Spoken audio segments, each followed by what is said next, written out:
Hi friends, hour నా పేరు సురేష్. మీరు చూస్తున్నారు రైతన్న నేస్తం. ఈ రోజు మనం ఇక్కడ వేరుశెనగ పంట చూడటం కోసం అని చెప్పి వచ్చాము.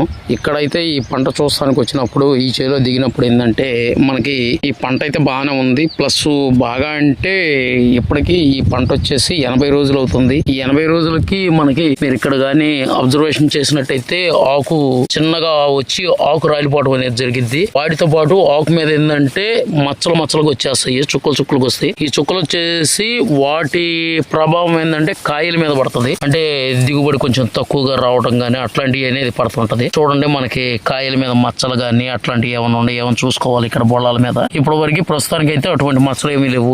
కాకపోతే ఆకు మీద మాత్రం బాగా మనకి పొండోకు లాగా వచ్చేసి ఆకు రాలిపోవడం అనేది జరుగుతుంది. అంతేకాకుండా ఇక్కడైతే మనకి ఈ కొమ్మ కుళ్ళుడు అనేది బాగా కనబడుతుందండి. ఆ కొమ్మ కుళ్ళుడు కూడా మీకు ఇప్పుడు చూపిస్తాను నేను. ఇదిగోండి, ఇక్కడ చూడండి, మీకు కొమ్మ కుళ్ళిపోవడం అనేది జరిగింది. అంటే ఇక్కడ మనకి కొత్త మొవ్వు వచ్చేసి అది క్రమక్రమేపీ ఎండిపోయి చచ్చిపోద్ది. ఈ కాండం మీదే మీకు చూసినట్టయితే ఇక్కడ ఈ కాండం మీద మనకి నల్లటి మచ్చలు సార్లు అనేవి ఏర్పడతాయి. వాటితో పాటు మనకి కింద దాకా అది ఎలా ఉంది ఏంటన్నది చూడవచ్చు. చూడండి, మీకు అడుగు భాగంలో కూడా మనకి మొవ్వు అనేది కుళ్ళిపోవడం జరుగుతుంది. ఇక్కడ మీకు మొవ్వు అనేది కుళ్ళిపోవడం జరుగుతుంది. దాంతో పాటు మనకి వేర్లు అనేవి దృఢంగా వస్తున్నాయి. దాంతో పాటు పూత పింద అనేది కూడా వస్తుంది. ఇదంతా చెట్టుకు వచ్చేసి మనకి బొండాలు ఎలా ఉన్నాయి ఏంటి అన్నది చూడండి ఒకసారి. ఇది కాయ మీద అనేది మనకి మచ్చలు వస్తాయి. ఇందాక మనం ఏదైతే మాట్లాడుకున్నామో కాయ మీద అనేది మచ్చలు అనేది రాకూడదు. ఈ మచ్చలు రావడానికి ప్రధాన కారణం ఏంటంటే మనకి తిక్కాకు మచ్చ తెగులు అని చెప్పి అంటాము. ఈ తిక్కాకు మచ్చ తెగులు వచ్చేసి బాగా బ్లాక్ గా వచ్చేసి కాయ మీద మచ్చ ఏర్పడేసి మనకు ఉంటది.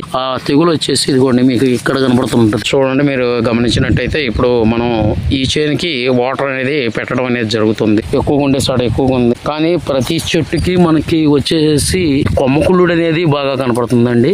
కొమ్మకుళ్ళుడు కనపడటం మనకి అది వెండిపోతున్నట్టు. ఇక్కడ మీకు మొక్కలు అయితే చనిపోతూ కనపడుతుంటాయి. చూడండి,